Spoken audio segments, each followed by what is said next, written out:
ये सीएसएस के पास पेपर्स में से एक टॉपिक है Pakistan youth world demographic dividend या टाइम टिकिंग बॉम्ब या टिकिंग टाइम बॉम्ब। तो उस पर कैसे आया, पासिंग स्कोर है 42 और बाई 100। इस पे इन्हें as usual food for thought में एक, जिस तरह मैं आपको बताता हूँ मुख्तलिफ चीज़ें यार कि ये आप एडिशनल चीज़ें कर सकते थे इस ऐसे में। और फिर एक फूड फॉर एक जनरल फीडबैक भी दे दी गई जिसमें मैंने बताया गया कि आपकी अंडरस्टैंडिंग वगैरह ठीक थी, लेकिन एक आपने मिस्टेक की थी जो कि मैं आपको भी दिखा भी देता हूँ कि जो सेकेंडरी एस्पेक्ट है उसको मैं ऑफन डिस्करेज कर रहा होता हूँ थीसिस स्टेटमेंट में मेंशन करने के लिए कि यहाँ पे वो क्लैरिटी वाला जो एलिमेंट है वो फिर इंड्यूस नहीं हो रहा होता कि आपका जो वाज़े एक मौकफ है, जो असूली दो टोक मौकफ है वो क्या है वो पता नहीं लग रहा होता। तो खैर इनका जो टोक असल में जो इनका होता वो यही था कि यार ये जो है एक हमारे पास डेमोग्राफिक डिविडेंड है और उस पर उन्होंने डिफरेंट पॉइंट्स बनाए, जैसे बताया कि जो recruitment of youth and the industrial sector वो कैसे बूस्ट कर सकता है हमारी सॉरी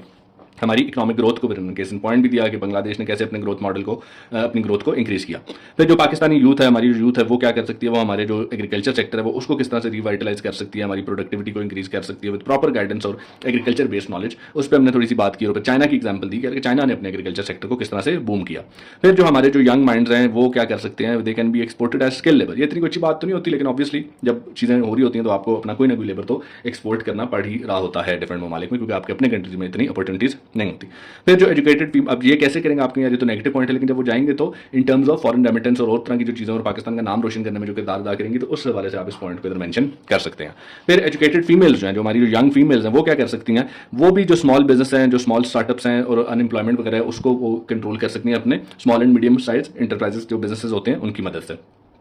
फिर जो टेक से भी यूथ है कि पाकिस्तान की काफ़ी ज़्यादा जो आबादी है वो नौजवान है और वो टेक्नोलॉजी में काफ़ी ज़्यादा जो है वो इंटरेस्ट अपना रखती है और उसको वो देख रही होती है, तो वो क्या कर सकती है, वो उसके पास भी बहुत पोटेंशियल है कि वो बिलियंस ऑफ डॉलर्स में अपनी अर्निंग्स वगैरह कर सकती है थ्रू फ्रीलांसिंग, टू डिफरेंट जो हमारे पास जो प्लेटफॉर्म्स और चीज़ें अवेलेबल होती हैं उसकी मदद से। फिर जो पाकिस्तानी यूथ है वो उसमें ये भी पोटेंशियल है कि वो हमारे जो गवर्नेंस स्ट्रक्चर है उसको भी इंप्रूव करे अगर उसे मुनासिब मौका दिया जाए कि वो जगह पर आके अपनी चीज़ों को ठीक करने की कोशिश की जाए। थोड़ा सा मुश्किल है लेकिन स्टिल हमने एक पॉइंट ऐड कर दिया। फिर जो वेल एजुकेटेड जो हमारी जो यूथ है वो ट्रांसपेरेंसी और अकाउंटेबिलिटी वाले मामला को भी सामने लेके आती है और वो रूल ऑफ लॉ को स्ट्रेंथन करने में किरदार अदा करती है। फिर उन्होंने काउंटर आर्गुमेंट दिया, उस पर एक आध करके उसका रिबिटल कर दिया, विच इज फाइन। और फिर इनका था फुल लेंथ ऐसे। फुल लेंथ ऐसे में मिस्टेक्स थी बट अगेन नेग्लिजिबल थी, पेटीन नेचर थी, इतना ज़्यादा मसला नहीं था, फिक्सेबल है। इनको अगर ये ठीक कर लें तो इनका स्कोर मजीद बेहतर हो सकता है।